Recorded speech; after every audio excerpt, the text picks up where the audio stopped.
الحمد لله نحمده ونستعينه ونستغفره ونؤمن به ونتوكل عليه ونعوذ بالله من شرور أنفسنا ومن سيئات أعمالنا من يهده الله فلا مضل له ومن يضلله فلا هادي له ونشهد أن لا إله إلا الله ونشهد أن سيدنا وسندنا ونبينا ومولانا محمدا عبده ورسوله أما بعد فأعوذ بالله من الشيطان الرجيم بسم الله الرحمن الرحيم إن أول بيت وضع للناس للذي ببكة مباركا وهدى للعالمين فيه آيات بينات مقام إبراهيم ومن دخله كان آمنا ولله على الناس حج البيت من استطاع إليه سبيلا ومن كفر فإن الله غني عن العالمين آمنت بالله وصدق الله مولانا العظيم وصدق رسوله النبي الأمين الكريم إن الله وملائكته يصلون على النبي يا أيها الذين آمنوا صلوا عليه وسلموا تسليما اللهم صل وسلم على سيد الأنبياء والمرسلين وعلى آله الطيبين وأصحابه الطاهرين أجمعين الصلاة والسلام عليك يا سيدي يا رسول الله وعلى آلك وصحابك يا سيدي يا حبيب الله الصلاة والسلام عليك يا سيدي يا رسول الله وعلى آلك وصحابك يا سيدي يا رحمة للعالمين الله أكبر لا إله إلا الله والله أكبر ولله الحمد حمد و صلاة کے بعد اللہ رب العالمین کا لاکھ لاکھ شکر اور اس مولا کریم کا بڑا ہی احسان ہے کہ جس رب کریم نے ہم گناہگاروں کو شکل انسانی میں پیدا کیا اور ہم سب سے پہلے اللہ کی بارگاہ میں سجدہ شکر بجا لاتے ہیں کہ تقریباً 4 مہینے کے صبر آزما وقت سے گزرنے کے بعد ہماری جو مساجد تھی وہ ان کا لاک ڈاؤن اوپن ہوا۔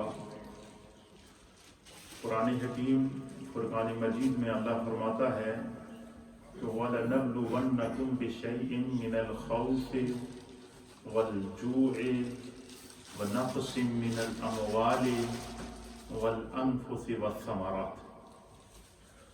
اس سے پہلے آپ ان آیات کا ترجمہ سنا کرتے تھے، لیکن آج آپ ان آیات کو سمجھیں گے تو ہر مومن کو اس آیت کی سمجھ میں آ جائے گی کہ اللہ تعالیٰ کے اس قول کے اندر اللہ نے کتنی حکمت رکھی ہے۔ اللہ فرماتا ہے کہ اللہ تعالیٰ اپنے بندوں کو آزماتا ہے۔ وَلَنَبْلُوَنَّكُمْ بِشَيْءٍ، اپنے بندوں کو اللہ آزماتا ہے، کبھی خوف دے کر آزماتا ہے، کبھی اولاد دے کر آزماتا ہے، کبھی اولاد لے کر آزماتا ہے، کبھی مال دے کر آزماتا ہے، اور کبھی مال لے کر آزماتا ہے۔ یہ جو کووڈ-19 جس سے ہم گزرے ہیں ابھی اور گزر رہے ہیں، یہ بہت بڑی آزمائش ہے پوری انسانیت کے لیے تو بالعموم ہے، لیکن مسلمانوں کے لیے بالخصوص ہے۔ اس کی وجہ یہ ہے کہ نبی اکرم صلی اللہ تعالیٰ علیہ وآلہ وسلم نے ارشاد فرمایا کہ بندہ مومن کی قسمت پر ناز ہے۔ حضور نے فرمایا کہ مجھے بندہ مومن کی قسمت پر رشک ہے کہ اللہ تعالیٰ نے مومن کو ہر حال میں خیر دی ہے۔ اور پھر سرکار دو عالم صلی اللہ تعالیٰ علیہ وآلہ وسلم نے اس کی مثال دی ہے، ایگزامپل دیا ہے۔ حضور علیہ السلام نے فرمایا کہ ہر حال میں مومن کو اللہ نے کیسے خیر دی ہے؟ فرمایا کہ جب اللہ تعالیٰ کسی بندے کو کوئی نعمت دیتا ہے، اس پر انعام کرتا ہے، مثلا مال و دولت دے دیا، عزت دے دی، اقتدار دے دیا، اولاد دے دی، کاروبار دے دیا، معاشرے میں عزت والا شخص بنا دیا، فرمایا یہ اللہ کے بندے کے اوپر کیا ہے؟ انعام ہے، کرم ہے، فضل ہے، رحمت ہے۔ فرمایا کہ جب بندے پر خدا کی طرف سے انعام ہوتا ہے تو نبی پاک صلی اللہ تعالیٰ علیہ وسلم فرماتے ہیں کہ مومن کی شان یہ ہے کہ وہ خدا کے اس انعام پر اس کا شکر ادا کرتا ہے۔ کیا کرتا ہے؟ شکر ادا کرتا ہے۔ اور فرمایا کہ اللہ کا یہ فیصلہ ہے کہ لَإِن شَكَرْتُمْ لَأَزِيدَنَّكُمْ،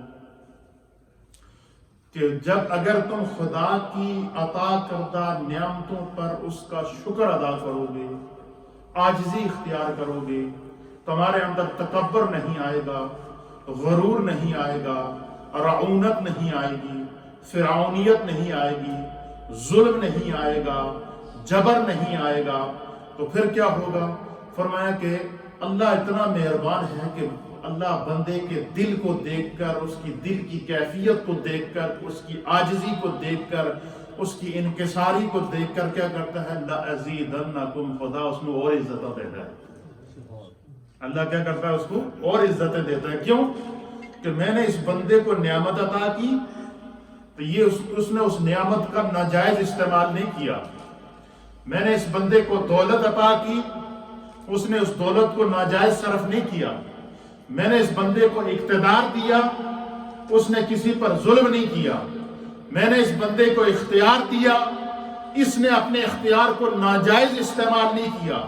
اور یہ ہر حال میں اپنے رب کی رضا چاہتا رہا، ہر حال میں اپنے رب کی خوشنودی چاہتا رہا، ہر حال میں اپنے رب کو راضی کرنا چاہتا رہا، اور گویا کہ اس کی یہ خواہش تھی کہ جو کچھ بھی ہے میرے رب نے مجھ پر کرم کیا ہے، میرے ساتھ رہنے والے میرے وہ دوست بھی ہیں، میرے وہ احباب بھی ہیں، میرے وہ جاننے والے بھی ہیں جن کے ساتھ میں نے بچپن گزارا ہے، جن کے ساتھ میں نے لڑکپن گزارا ہے، جن کے ساتھ میں نے جوانی گزاری ہے، آج ان کے حالات اس طرح نہیں ہے جس طرح خدا نے مجھ پر اپنا کرم کیا ہے، جس طرح اللہ نے مجھے اپنی نعمت سے نوازا ہے۔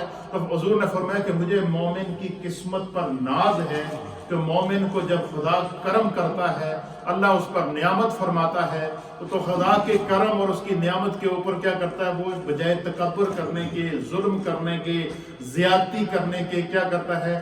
وہ شکر کرتا ہے۔ اور جب وہ شکر کرتا ہے تو پھر کیا ہوتا ہے؟ فرمایا کہ اس شکر کی بنا کے اوپر جو ہے وہ اللہ تعالیٰ اس کی نعمتوں کے اندر کیا کرتا ہے؟ اور اضافہ کرتا ہے، اور جو ہے وہ نعمتوں میں اضافہ کرتا ہے۔ اور پھر نبی پاک صلی اللہ علیہ وسلم نے فرمایا کہ مومن کی یہ بھی شان ہے کہ جب خدا اسے نعمت دیتا ہے، عزت دیتا ہے، دولت دیتا ہے، اقتدار دیتا ہے، معاشرے کے اندر اس کو مقام دیتا ہے، وہ کیا کرتا ہے؟ شکر کرتا ہے۔ اور مومن کی یہ شان بھی ہے کہ اگر حضور نے فرمایا کہ اس سے نعمت چلی جائے، کیا ہو جائے؟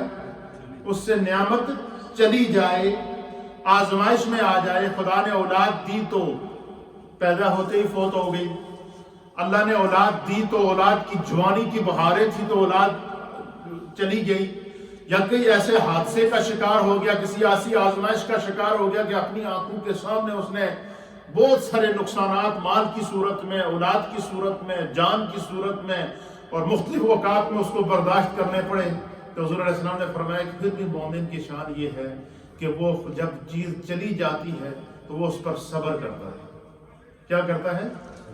فرمایا کہ جب بندہ نعمت کے ملنے پر شکر کرتا ہے تو خدا اس کو اور دیتا ہے، اور جب آزمائش میں آ جائے، نعمت چلی جائے، آزمائش میں آ جائے تو وہ اس پر جب صبر کرتا ہے تو فرمایا خدا کو اس کا وہ دکھ برداشت کر کے، صدمہ برداشت کر کے، اور پھر بھی خدا کی یاد سے غافل نہ ہونا اور اس پر صبر اختیار کرنا، اللہ فرماتا ہے کہ خدا کو یہ بندے کا عمل اتنا پسند ہے کہ پھر اس بندے کو جو اور اعزاز ملے نہ ملے، جو عزت اس کو خدا دیتا ہے اس سے بڑی عزت کوئی ہے ہی نہیں۔ اور وہ عزت کیا ہے؟ فرمایا ان اللہ مع الصابرین، پھر صبر کرنے والوں کو خدا اپنا ساتھ دیتا ہے، اللہ ان کو اپنا دوست بنا لیتا ہے، خدا انہیں اپنی معیت عطا فرما دیتا ہے۔ تو آپ دیکھیے کہ ہمیں اس کووڈ-19 کی کتنی بڑی آزمائش سے گزرنا پڑا، پوری امت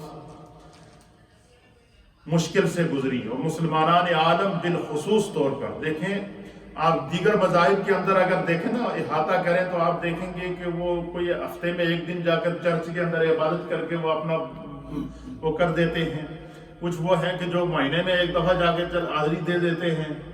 لیکن کیونکہ قیامت تک اسلام باقی ہے، قیامت تک دین نے باقی رہنا ہے، اللہ نے فرمایا کہ الیوم اکملت لکم دینکم واتممت علیکم نعمتی ورضیت لکم الاسلام دینا، کہ اللہ تعالیٰ نے نبی پاک صلی اللہ علیہ وسلم کو خاتم النبیین بنا کر بھیجا ہے، آپ کی ذات پر دین کو مکمل کر دیا ہے، اور جب دین حضور علیہ السلام کی ذات پر مکمل ہو گیا تو پھر کیا ہو گیا؟ اللہ رب العالمین فرماتا ہے وَرَضِيتُ لَكُمُ الْإِسْلَامَ دِينًا، اب قیامت تک یہی دین باقی رہے گا، اسی کے اصول باقی رہیں گے، اور اسی دین پر خدا راضی ہو گیا ہے اپنے بندوں کے ساتھ۔ تو اب اللہ تعالیٰ کی طرف سے بندہ مومن کے لیے یہ خوشخبری ہے کہ حضور علیہ السلام فرماتے ہیں کہ مجھے مومن کی قسمت پر ناز ہے کہ مومن کو اگر نعمت مل جائے تو اس پر شکر کرتا ہے، اور اس سے اگر نعمت چلی جائے، آزمائش میں آ جائے تو پھر بھی صبر کرتا ہے۔ شکر کی صورت میں بھی اسے خدا کا کرم ملتا ہے، اور صبر کی صورت میں اسے خدا کی معیت ملتی ہے۔ تو مومن کسی بھی حال میں، چاہے دکھ ہو یا تکلیف ہو، خوشی ہو یا راحت ہو، مومن کا دل اپنے رب کی یاد سے غافل نہیں ہوتا۔ یہ مومن کی کیا ہے؟ شان ہے، یہ اہل ایمان کی شان ہے۔ یہی وجہ ہے کہ جنگ احد کے اندر، احد کا معرکہ کفر کے ساتھ جنگ ہو گئی، مسلمان تقریباً 70 کے قریب صحابہ اکرام اس میں شہید ہو گئے۔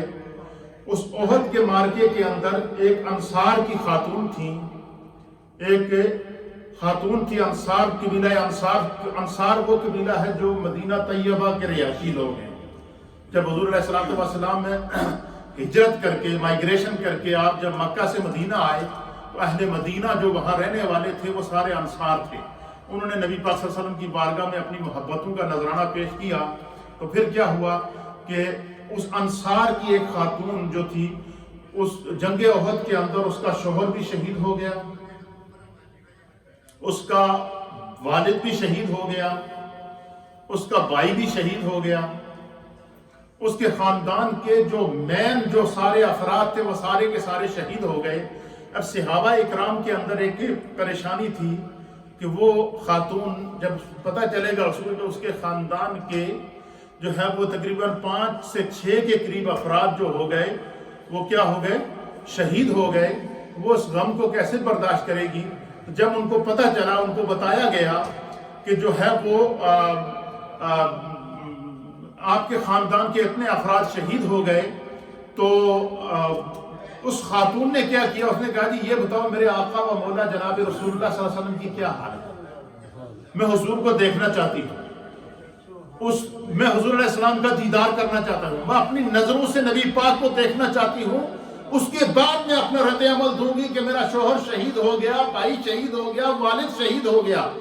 تو میری جو سب سے پہلی خواہش یہ ہے کہ میں اپنی نظروں سے یہ دیکھ لوں کہ میرے مصطفیٰ کریم صلی اللہ تعالیٰ علیہ وسلم کی احد میں یہ مشہور کر دیا گیا تھا کہ حضور علیہ السلام کو بھی جو ہے وہ شہید کر دیا گیا۔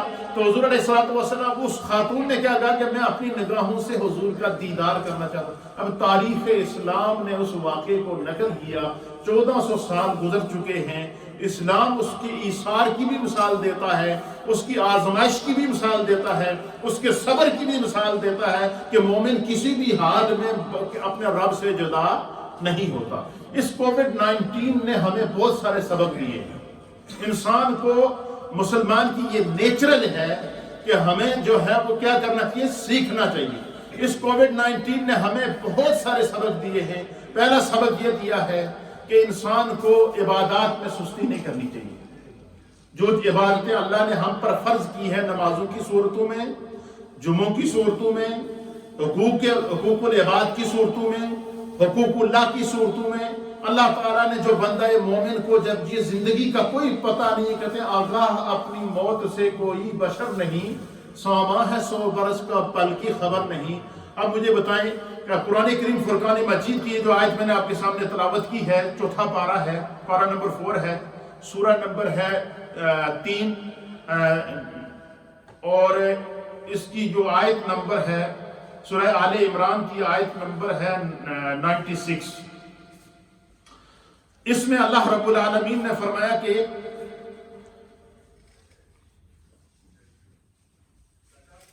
آیت نمبر 97، اس میں اللہ فرماتا ہے وَلِلَّهِ عَلَى النَّاسِ حِجُّ الْبَيْتِ مَنِ اسْتَطَاعَ إِلَيْهِ سَبِيلًا، اللہ تعالیٰ کے گھر کا حج کرنا اس بندہ مومن مرد اور عورت پر فرض کر لیا گیا ہے، مَنِ اسْتَطَاعَ إِلَيْهِ سَبِيلًا، جو اس کے راستے میں طاقت رکھتا ہے، استطاعت رکھتا ہے، گنجائش رکھتا ہے۔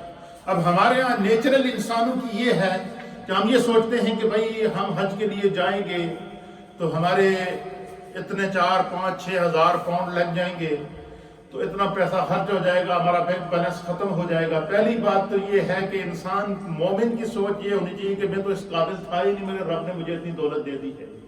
اب جب آدمی صاحب نصاب ہو گیا تو اب اسے قانون قدرت کا پابند ہونا پڑے گا، اور قانون قدرت کیا ہے کہ اگر آپ پر حج فرض ہے تو آپ صاحب نصاب ہے تو سب سے پہلے آپ کیا کریں گے، حج کریں گے۔ سب سے پہلے آپ نے حج ادا کرنا ہے، اس پیسے سے زکوٰۃ ادا کرنی ہے، اس پیسے سے قربانی کرنی ہے۔ یہ وہ چیزیں ہیں۔ اچھا، اللہ تعالیٰ قرآن میں دوسرے مقام پر فرماتا ہے کہ جڑی تسی قربانی کرتے ہو یا جو جانور کو ذبح کرتے ہو، اس کا گوشت بھی ہم خود کھا جاتے ہیں، اس کو اپنی مرضی سے ہم بنا کے خود کھا جاتے ہیں، اپنی مرضی سے ہم اس کی جو ہے وہ طرح طرح کے کھانے بنا کے کھا جاتے ہیں۔ اللہ فرماتا ہے خدا کو نہ تمہارے گوشت کی پرواہ ہے، اللہ کو نہ تمہارے جو ہے وہ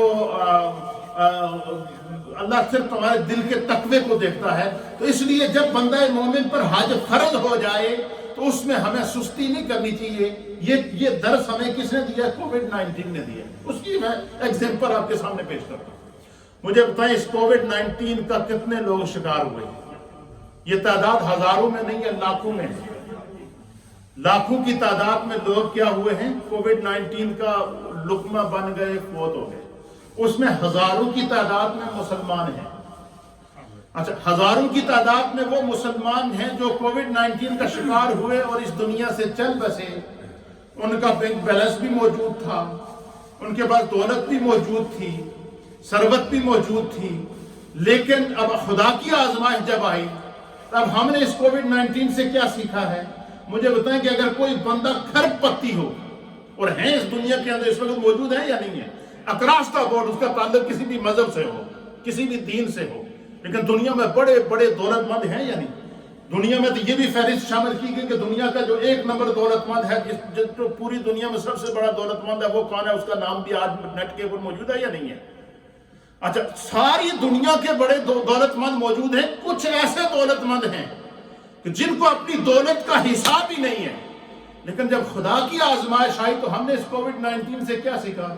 ان کی دولت ان کے کام نہیں آئی۔ مجھے بتائیں، کھرب پتی ہونے کے باوجود کوئی بندہ کورونا وائرس کی ویکسین خرید سکا اپنے علاج کے لیے؟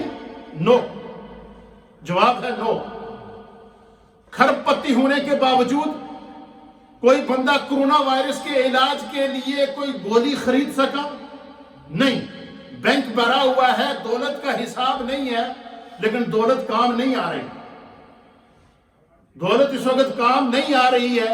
کیوں نہیں آ رہی ہے؟ آزمائش آ گئی۔